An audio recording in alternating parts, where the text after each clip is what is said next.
안녕하세요. 저는 승무원을 준비하고 있는 20대 중반의 여자입니다. 저에게는 유일한 가족이 8살 터울 오빠예요. 사고와 병으로 부모님을 차례로 잃은 저와 오빠. 오빠도 많이 힘들었겠지만 어린 여동생인 저를 많이 위로해주고 보듬어 주었습니다. 그렇다 보니 당연히 오빠와 저는 여느 어느이보다 더 끈끈한 사이일 수밖에 없죠. 저는 오빠가 좋은 사람 만나서 행복하길 바래요. 그런데 저희 오빠 참 괜찮은 사람 같은데 연애를 잘 못하더라고요. 기술 자격증이 있는 대기업 현장직으로 일을 하는데 연봉도 꽤 센 편이고요. 성격도 참 착하고 수더분합니다. 저희 오빠라서가 아니라 제가 보기엔 참 괜찮은 사람 같은데 이상하게 인기가 별로 없더라고요. 저는 오빠랑 허심탄회한 얘기도 잘하는데 내색을 크게 안 해서 몰랐거든요. 근데 하루는 저희 오빠랑 대화해보니 그러더라고요. 연애도 하고 싶고 결혼도 하고 싶고 또 예쁜 아이도 있었으면 한다고요. 그래서 오빠도 적극적으로 좀 만나보라고 했습니다.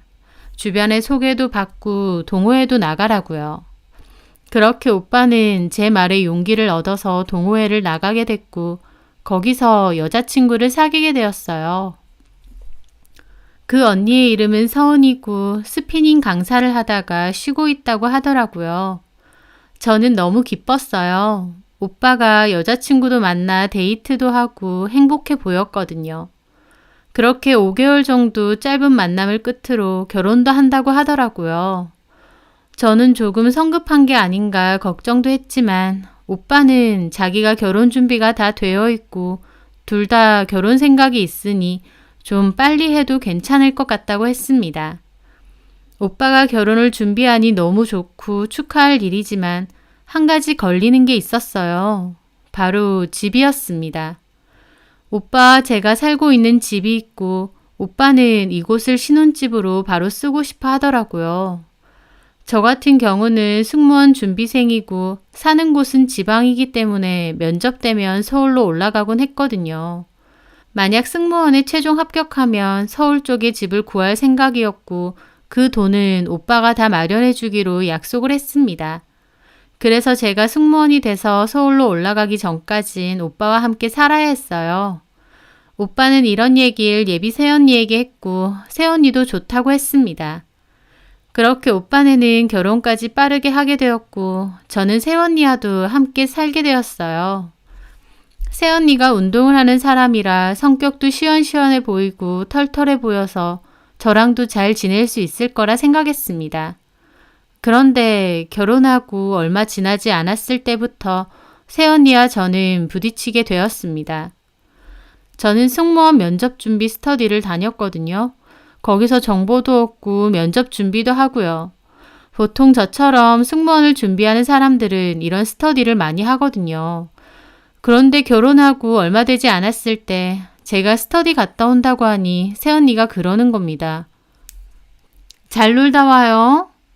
제가 일하는 건 아니지만 놀다 오는 것도 아니라서 저도 그냥 웃으며 그랬죠. 저 스터디 가요, 언니. 알아요. 말이 스터디지 놀다 오는 거잖아요. 아니에요, 언니. 가서 서로 면접 준비하는 거 봐주고 자소서 첨삭해주고 정보 나누고 그러려고 가는 거예요. 어쨌든요. 돈 벌러 가는 것도 아니잖아요.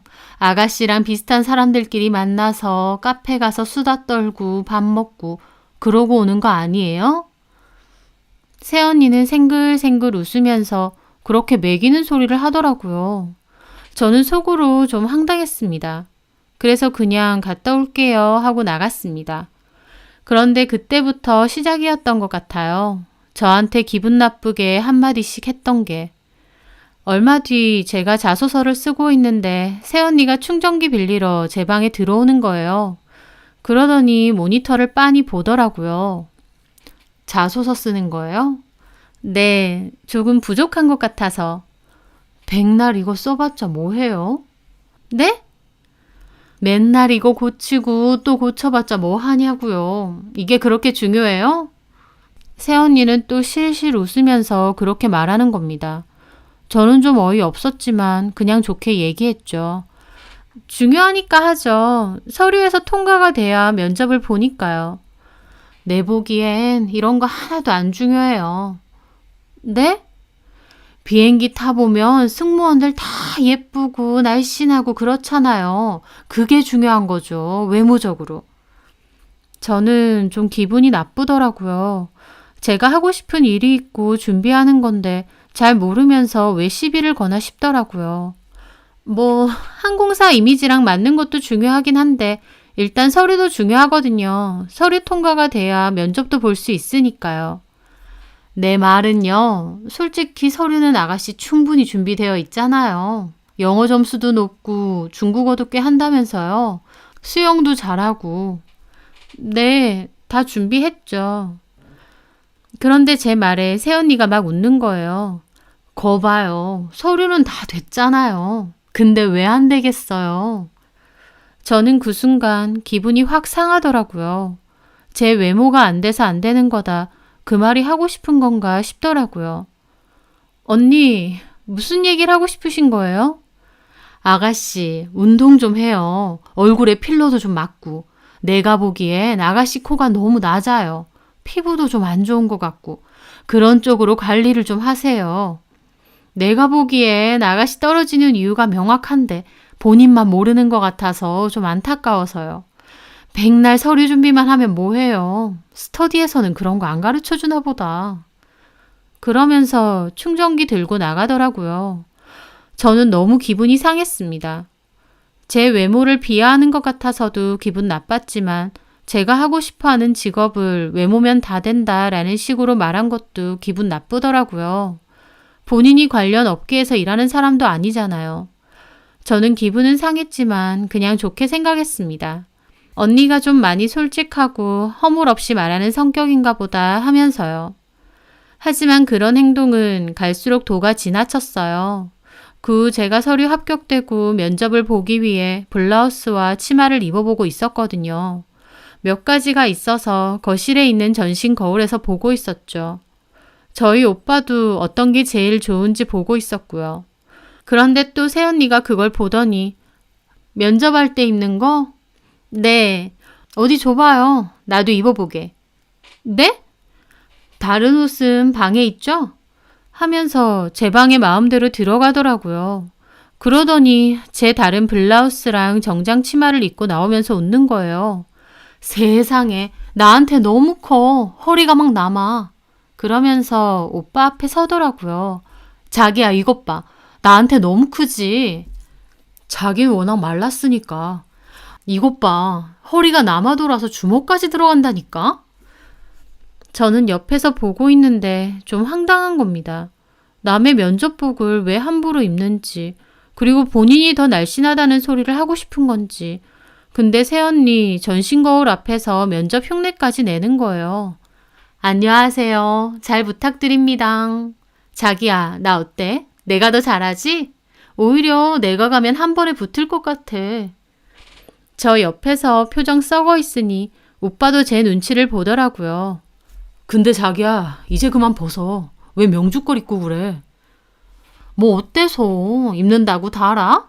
근데 나 이런 스타일도 너무 잘 어울리지 않아? 아가씨보다는 내가 더 가능성 있을 것 같아. 아가씨가 보기엔 어때요? 저는 할 말이 없어서 그냥 썩은 미소만 짓고 있었어요. 그리고 떨떠름하게 말했죠. 저기 언니, 그거 제 면접복이거든요. 이제 좀 벗어주시겠어요? 그랬더니 새언니도 갑자기 정색하며 쳐다보더니 알았다고 방으로 들어가더라고요. 오빠는 입모양으로 저한테 미안해 그러고요. 그러고 방으로 들어갔는데 세상에 제 실크 블라우스랑 치마를 아무렇게나 벗어놓고 바닥에 처박아 둔 거예요.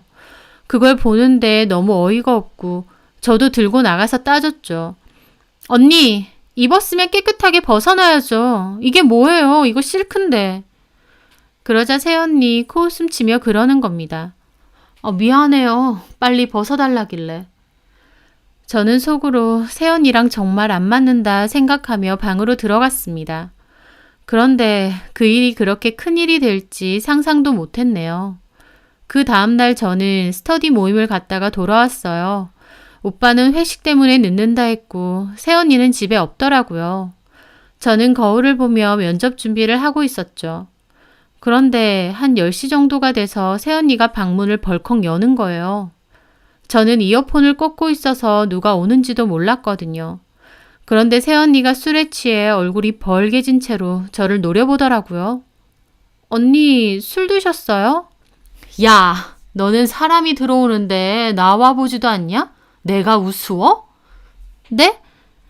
갑자기 저한테 야라하면서 술주정을 부리는 겁니다. 얼굴도 너무 벌겋고 술 냄새도 나고 눈도 풀려 있고 좀 무섭더라고요. 왜 그러세요, 언니? 방에 들어가서 주무세요. 근데 새언니가 갑자기 옷장 앞에 걸어둔 제 면접 블라우스로 가더니 막 구겨서 패대기 치는 거예요. 저는 놀라서 말렸죠. 뭐 하시는 거예요? 야, 내가 이까짓 거 좀 입었다고. 너 나 야렸지? 나이도 어린 게 싸가지가 없어. 네가 신우이면 다야? 술에 취해서 저한테 따지는 겁니다. 남의 면접복을 함부로 입고 바닥에 팽개쳐놓고는 제가 한 소리 했다고 이렇게 따지다니요. 황당하긴 하지만 솔직히 그때는 좀 무섭더라고요. 언니, 저기 술 너무 취하신 것 같아요. 안 취했거든? 내가 진짜 그때 어이가 없어서. 야, 내가 그때도 얘기했는데 너 승무원 될 수 있는 거 맞아? 네가 서울로 가야 이 집에서 나간다며? 근데 그게 정해진 게 아니잖아? 내가 보기엔 너 별로 가능성 없거든? 아무리 술에 취했다지만 진짜 기분 상하더라고요. 언니, 술 취했으면 들어가서 주무세요. 안 취했다고. 야, 너 같으면 널 뽑아주겠어? 거기 얼마나 예쁜 애들 많은데 너처럼 다리통 굵고 얼굴도 못생긴 애를 뽑아주겠냐고. 말 다 했어요? 다 했다. 어쩔래? 저는 너무 기분이 상했지만 술 취한 사람하고 무슨 얘기를 더 하나 싶어 그냥 제가 옷 들고 나가버렸습니다. 그렇게 집 밖 벤치에 있는데 기분이 안 좋더라고요. 가뜩이나 자꾸 면접에서 떨어져서 자신감도 없는데 저런 소리를 대놓고 들으니까요. 그리고 도대체 새언니는 나한테 왜 저렇게 함부로 말할까 싶기도 했습니다. 오빠한테 말을 할까 싶기도 하지만 또 오빠랑 언니 사이만 보자면 좋은 것 같은데 정말 저만 나가주면 되는 건가 싶기도 하고요. 심란하고 참 기분이 안 좋더라고요. 그런데 저희 오빠가 이런 걸 모르는 줄 알았는데 다 보고 있었나 보더라고요. 어느 날 외출했다가 돌아왔는데 방에서 새언니랑 오빠랑 싸우고 있는 겁니다. 그러니까 자기는 왜 명주한테 말을 함부로 하냐고. 명주 나한테 하나밖에 없는 동생이고 자기 꿈을 위해서 열심히 하는 애야. 왜 길을 자꾸 죽이냐고. 제 얘기 때문에 오빠가 언니에게 따지는 모양이더라고요. 저는 저 때문에 싸우나 보다 싶어 어쩔 줄을 모르겠더라고요. 자기 나랑 결혼한 거 맞아? 허구한 날 동생만 싸고 돌 거면 동생하고 계속 살지 뭐하러 나랑 결혼해? 솔직히 어떤 여자가 신우이랑 같이 사는 거 반기겠어. 결혼 전에 다 얘기된 거잖아. 그리고 계속 사는 것도 아니고 명주 취업하면. 취업 퍽이나 되겠다. 승무원이 얼마나 외모 많이 보는데 그 다리통에 그 얼굴에? 너 내 동생 무시하지 마. 네가 뭔데 내 동생을 그따위로 말해? 내가 남이니까 객관적으로 보여서 그런 거야. 오빠니까 좀 솔직하게 얘기해 주는 게 어때? 너 안 될 거니까 애초에 접으라고. 나 진짜 어이가 없네. 내 동생 꿈이고 내 동생 원하는 일이야. 네가 뭔데 그딴 식으로 말해. 명주가 그렇게 하는데 너한테 피해 준 거 있어? 왜 없어? 허구한 날 스터디 핑계 대면서 놀러 다니고 돈 쓰고 다니고 그거 다 자기 돈이잖아. 게다가 나중에 취업하면 집까지 구해준다며? 왜 그렇게까지 해야 되는데? 듣는데 참 가관이더라고요. 막말로 저희 오빠 돈이지 자기 돈인가요? 집 구해주는 것도 오빠가 이 집을 갖기로 했기 때문에 저는 따로 집을 구하겠다 한 겁니다. 하지만 어이없는 건 둘째치고 너무 속상했습니다. 다른 것도 아니고 제 일 때문에 저렇게 싸운다고 생각하니 내가 제일 문제인가 싶고요. 저는 안 들어온 척 몰래 다시 나갔죠. 그날 밖에서 몇 시간이고 멍하게 있었습니다. 나만 아니면 오빠가 행복한 결혼 생활을 할 수 있는데 내가 문제인가. 내가 방이라도 얻어서 나가줘야 되나 싶더라고요. 원하는 취업은 빨리 안 되고 언니는 눈치 주고 오빠는 나 때문에 부부싸움하고 모든 게 엉망처럼 느껴지고 내가 편히 있을 수 있는 곳이 없다 싶어서 서글퍼졌습니다. 그렇게 몇 시간이나 앉아있는데 오빠가 전화가 왔어요. 어디냐고. 저는 아까 대화 들었다는 소리는 안 하고 그냥 집 앞에 다 와간다고만 했습니다. 오빠는 나올 테니까 집 앞에서 맥주나 한잔 하자고 하더라고요. 오빠 결혼 전에 한 번씩 가서 맥주 마시던 포차가 있었거든요. 저도 내색 안 하고 오랜만에 오빠랑 술 한잔 한다며 둘러 앉았죠. 오빠가 저한테 먼저 묻더라고요. 새언니가 혹시 나 없을 때 너한테 안 좋은 소리 잘 하니? 나는 늦게 퇴근하는 일이 많다 보니까 아무래도 너랑 새언니랑 둘이서 집에 있는 일이 많잖아. 아니야, 무슨. 새언니 성격이 좀 직설적인 사람이라 좀 막말 아닌 막말도 하는 것 같아서. 그렇지 않아. 근데 오빠는 언니랑 괜찮아? 솔직한 말로 연애 때 내가 알던 사람하고 좀 다르긴 해. 그때는 시원시원하고 털털하고 그런 면이 좋았는데 막상 결혼해서 너한테 하는 것도 그렇고 너한테 좀 미안해. 엄마 아빠가 너 잘 챙기라고 하셨는데. 풀죽은 오빠의 모습을 보니 제가 더 미안하고 마음이 안 좋더라고요. 아니야. 오빠 같은 사람이 어딨어. 걱정 마. 나 새언니랑 괜찮아. 그냥 아직은 같이 산지 얼마 안 됐고 성격 차이가 있어서 그래. 좀 더 익숙해지면 다 좋아질 것 같아. 그리고 나 이번 면접 열심히 준비하고 있어. 잘 되면 어차피 나 서울 갈 거고 그러면 새언니랑 신혼 즐기면서 잘 지내. 솔직히 새언니 입장에서도 나 때문에 신혼 못 즐기는 거니까 싫을 것 같아. 새언니 오빠가 이해해줘. 그렇게 말해주니까 고맙다. 그렇게 저는 더욱 열심히 준비해서 내가 이 집에서 빠져줘야겠다 생각했습니다. 그런데 생각지도 못한 일이 생겼어요. 그날은 제가 집에 있던 날이었는데요. 새언니는 약속이 있다며 일찌감치 나갔더라고요. 새언니도 딱히 일은 안 하는데도 어딜 가는지 맨날 나갔거든요. 그런데 초인종이 울려서 나가보니 새언니 앞으로 웬 등기가 온 겁니다. 저는 그걸 열어보고 완전 기절 초풍하는 줄 알았습니다. 정말 너무 충격을 받아서 제 손이 다 부들부들 떨리더라고요. 이걸 어떻게 해야 될까 싶고요. 그렇게 심란하게 고민에 빠져 있을 때였어요. 그날 저녁이었습니다. 새언니가 자기 먹을 초밥만 들고 들어오더라고요. 일부러 아가씨 건 안 샀어요. 면접 코앞이잖아요. 살 좀 빼라고요. 그러면서 혼자 먹는데 친구한테 전화가 왔는지 받더라고요. 연정아, 나 지금 밥 먹고 있어. 경원 씨? 늦는데 맨날 늦어. 아니, 걔도 있어. 쟤는 맨날 집에 붙어 있어. 내가 결혼했는데도 신혼 느낌이 하나도 안 난다. 대놓고 저 들으라고 그러고 있더라고요. 진짜 짜증나지. 뭐 승무원 면접 어쩌고 하는데 내 보기엔 헛물이야. 너 결혼식 때 쟤 봤지? 차라리 내가 가능성 있겠어. 그 말을 듣고 저는 일부러 새언니에게 갔습니다. 저기요 언니, 다 들리거든요? 제가 그러던지 말든지 새언니는 저를 빤히 보더라고요. 어쩌라고요? 저는 볼수록 정말 이 사람 양아치구나 싶더라고요. 어쩌다 이런 양아치랑 우리 오빠가 결혼했나 싶을 정도였습니다. 제가 뭐라고 하든지 말든지 아랑곳하지 않고 초밥을 먹는 겁니다. 사과하세요. 방금 한 말, 헛물이니 어쩌니 한 거. 못하겠는데? 사과하시라고요. 제 말에 새언니 전화 끊더니 눈을 부라리는 겁니다. 내가 왜? 틀린 말 했어? 저도 열받아서 그랬죠. 너 완전 생 양아치구나. 그 말에 새언니 눈이 돌더라고요. 갑자기 식탁 위에 있던 초밥을 바닥으로 집어 던지는 겁니다. 이게 미쳤나? 너 뭐라고 했어? 양아치라고. 잘도 속여서 우리 오빠랑 결혼했네. 뭐? 이게 진짜? 그러면서 갑자기 제 머리채를 잡는 겁니다.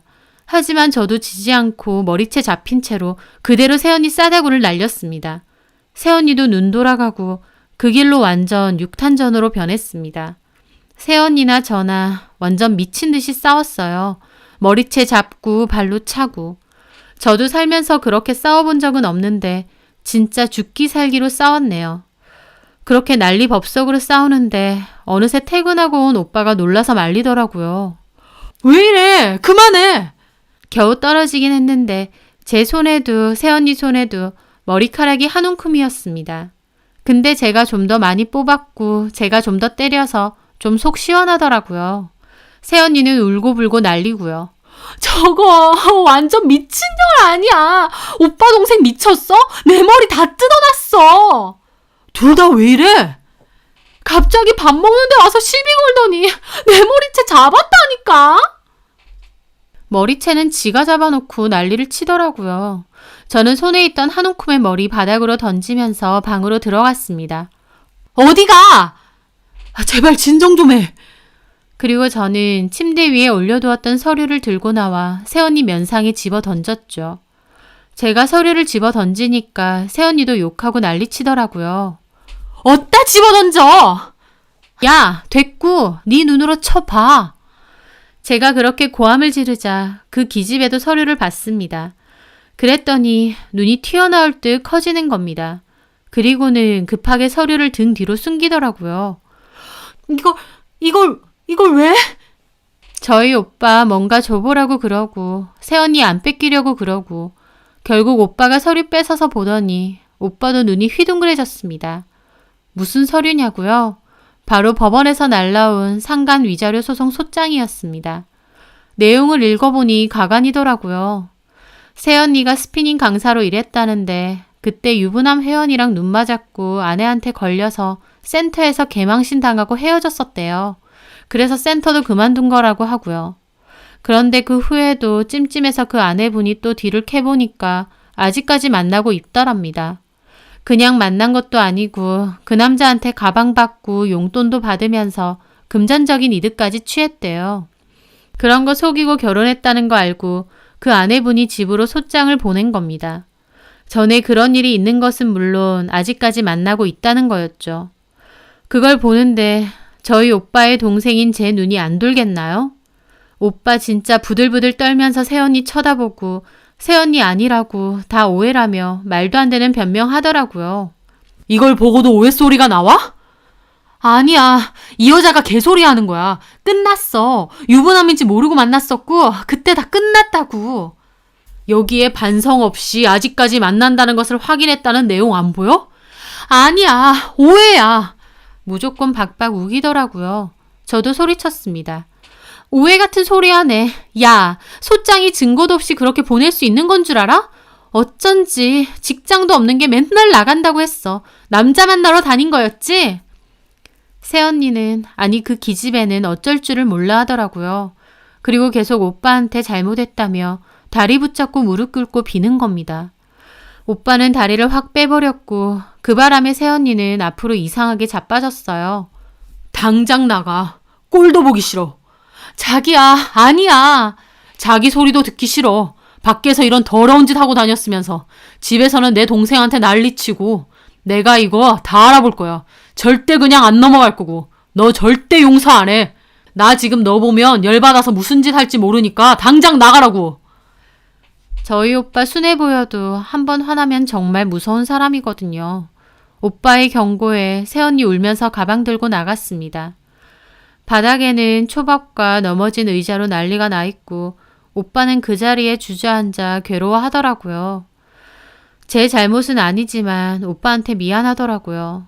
사실 이렇게 소장을 보여줄 생각은 아니었거든요. 오빠도 너무 놀랄 것 같아서 따로 조심히 전해주려고 했는데 왜 이렇게 다 엉망이 된 건지 저도 한참이나 오빠 옆에 가만히 앉아 있었습니다. 그 일 이후로 오빠는 상대방 변호사 측과 통화를 했고 그쪽 아내가 최근까지도 만났다는 증거를 다 확보하고 있다는 이야기도 들었습니다. 더불어 그 아내분이 말하길 자기는 이제 이혼할 거라며 자기 남편에게 오빠가 상간소송을 하고 싶다면 증거를 공유할 수 있다는 이야기도 했대요. 저희 오빠 정말 찹찹해 하더라고요. 결국 그 아내분을 만났고 자세한 얘기를 들으니 더 가관이었습니다. 새언니 그전 센터에서도 유명했다 하더라고요. 이렇게 소송까지 당한 건 처음이지만 그전에도 남자 회원들이랑 문제가 된 적이 몇 번 있어서 센터를 여러 번 옮겼었다고요. 그런데 그런 과거도 숨기고 결혼했다고 하니 그 피해자 아내분도 정말 기막히셨다고 하더라고요. 저희 오빠 결국 이혼 소송과 위자료 소송, 새언니와 그 유부남에게도 다 걸었습니다. 변호사 측 말로는 증거도 확실하고 새언니도 이미 상간소송을 당했기 때문에 오빠가 승소할 수 있을 거라고 했어요. 하지만 아무리 위자료 소송에서 이긴다 한들 그 아픔이, 괴로움이 덜해지진 않겠죠. 저는 그 사이에서 안타깝게 2차 면접에서 떨어졌고 그 다음 공채를 준비하고 있습니다. 세상 사는 일 그렇게 순조롭게 원하는 대로 되는 건 아니더라고요. 예쁜 가정을 이루고 싶어 했던 오빠도 멋진 승무원이 되고 싶던 저도 가슴 아프게 다시 좌절을 해야 했으니까요. 하지만 이걸 실패라고 생각하고 싶진 않아요. 저는 좀 더 도전을 해보고 싶고 저희 오빠에게도 좋은 분이 나타나서 오빠가 원하는 가정 이룰 수 있을 거라 생각합니다. 저나 오빠나 더 행복해지기 위해 힘든 시기를 겪는다 생각해야겠죠. 하지만 그만큼 좋은 날이 반드시 올 거라고 믿어요. 제 사연 들어주셔서 감사합니다.